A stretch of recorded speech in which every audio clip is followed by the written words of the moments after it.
Revenge films. Hi, I'm Sarah. My husband and I have been married for 10 years. We were in a long-distance relationship before marriage, and we moved somewhere far from our parents after we got married. We didn't really try for a baby, and we also gave up on the thought completely after some time. My husband had a heart attack a few years ago when he was 43. He always liked strong-flavored food. He'd put more than enough salt when he grilled meat at home. Same goes for his everyday cooking.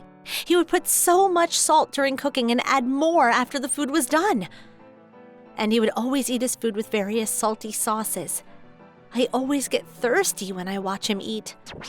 When he had ramen, he would pour more than enough soy sauce into the greasy pork bone soup.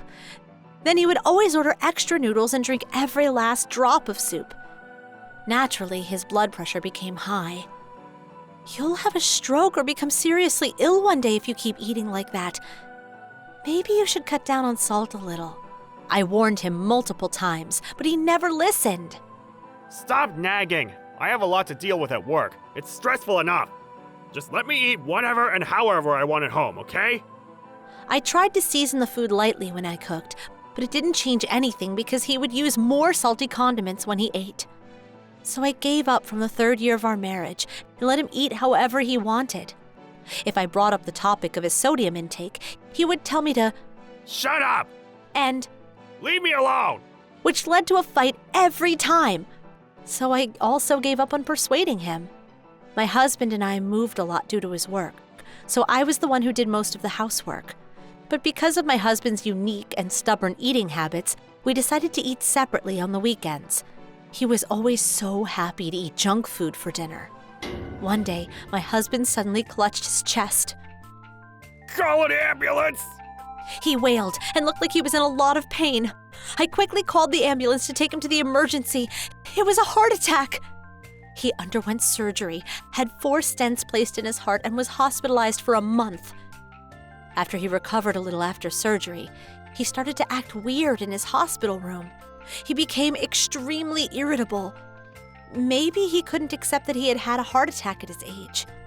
I thought he'd finally start watching his sodium intake after this experience, and I even bought cookbooks for low-sodium recipes. However, the actual reason he got irritable after the surgery was startling. One of the nurses in the hospital told him, "Your wife was very calm when you were sent here." And my husband apparently didn't like that. What an idiot. He said, I know you'll say, I told you so. But I was in a critical condition. How could you act so calmly? You're a cold-hearted person. My husband had the heart attack at night, and I sat alone for hours in the empty, dimly lit waiting area. Sometimes I could hear some noise inside the operating room and wondered what was happening. I was so scared and anxious during the wait. I called my mother-in-law and told her about the situation in case something went wrong. A heart attack? How can he have a heart attack when he's still so young? It was your responsibility to take care of him. How can you live with yourself if anything happens? She yelled at me over the phone. I cried so much after I hung up. How could she yell at me when her cooking was the main contributor to my husband's salt cravings? No one can eat normally after growing up eating strong-flavored food. I still remember asking for my mother-in-law's advice when I went to her home, but she just laughed and said, "He's always been like that." Maybe the nurse thought I was calm because I had already thought the worst. I was so happy and relieved when I finally saw his bed coming out of the operating room. He became quiet after I argued back. Then I gradually started to lose feelings for my husband. If he had apologized and said something like, I'm sorry for not listening to your warnings. It's all my fault. then I would have been happier and probably would say something like, "Let's work together. It's time that you change your eating habits. I know we can do it together." However, we were cooped up at home because of the pandemic, which didn't help improve our relationship either. We didn't get along like we used to and stopped talking as much. When my husband asked me to visit his parents for the holidays, I told him to go alone. Part of the reason was the ongoing pandemic, and the main reason was that I saw my mother-in-law's true nature after that phone call at the hospital. I couldn't forget what she said and was still angry about it. My husband ended up going to my in-laws' home alone for the holidays. When he came back home in January, he said, I'll let it pass this time, but you better go with me next time when I visit them. My mom was so looking forward to seeing you. I replied, I'll see if I feel like going and let you know when that time comes. I've had enough.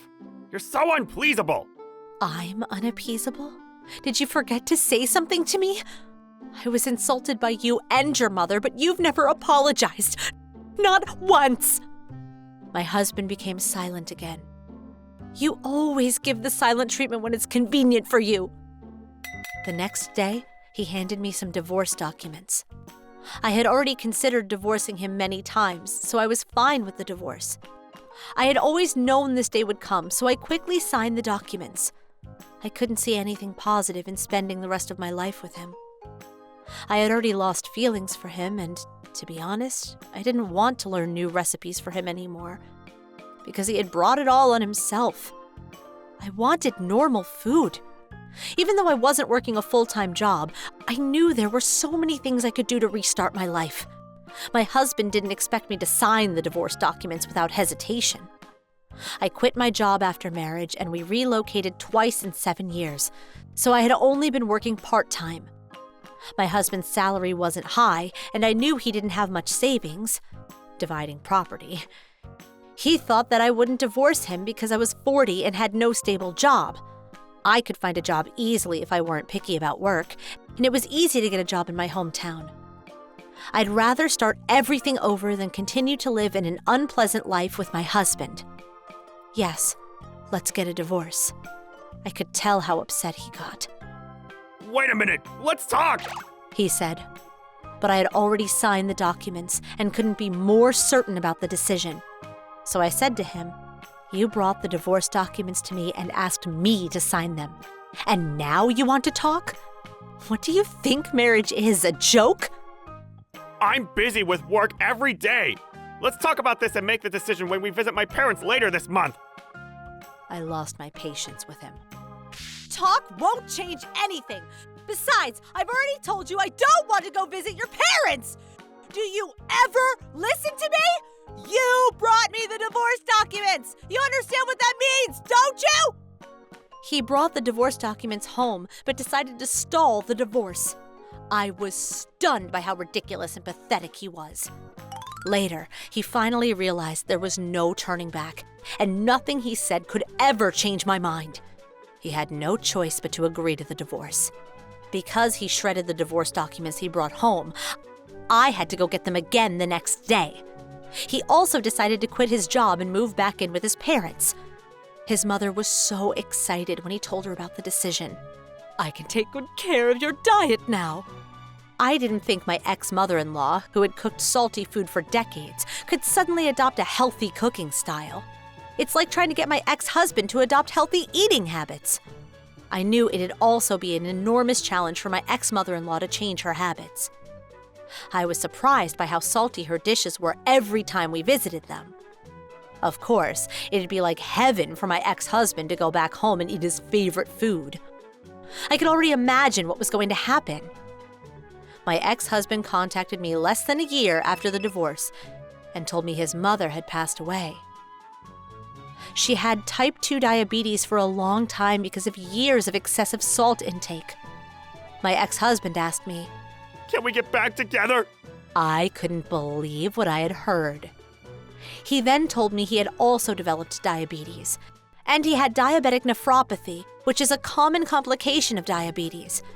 He was put on dialysis, and his prognosis didn't look good. In short, he needed my kidney. That was the reason he wanted to get back with me. He wants me to be his living donor. The doctor said I need to have a healthy diet. I can't do that by myself. I also need your kidney. I promise I'll never complain about your cooking again. Can we please get back together? I don't want to die! Listen, there's no starting over between us whatsoever. What you're going through right now, you had it coming. Remember how you used to disregard my warnings and tell me to shut up? Anyways, take care. I answered him coldly and hung up the phone. Then I blocked his number. It was scary to think that he had asked for my kidney. We have stopped contacting each other since then. Rumor has it that my husband's condition has gotten worse. He became blind and couldn't take care of himself, so he started living in a care home. I moved back in with my parents after my divorce. I got a job and have been helping around the house. I want to spend time with my parents as much as I can. I couldn't be happier about my peaceful life now. How was today's video? If you enjoyed it, please subscribe, like, and leave a comment. Stay tuned for more.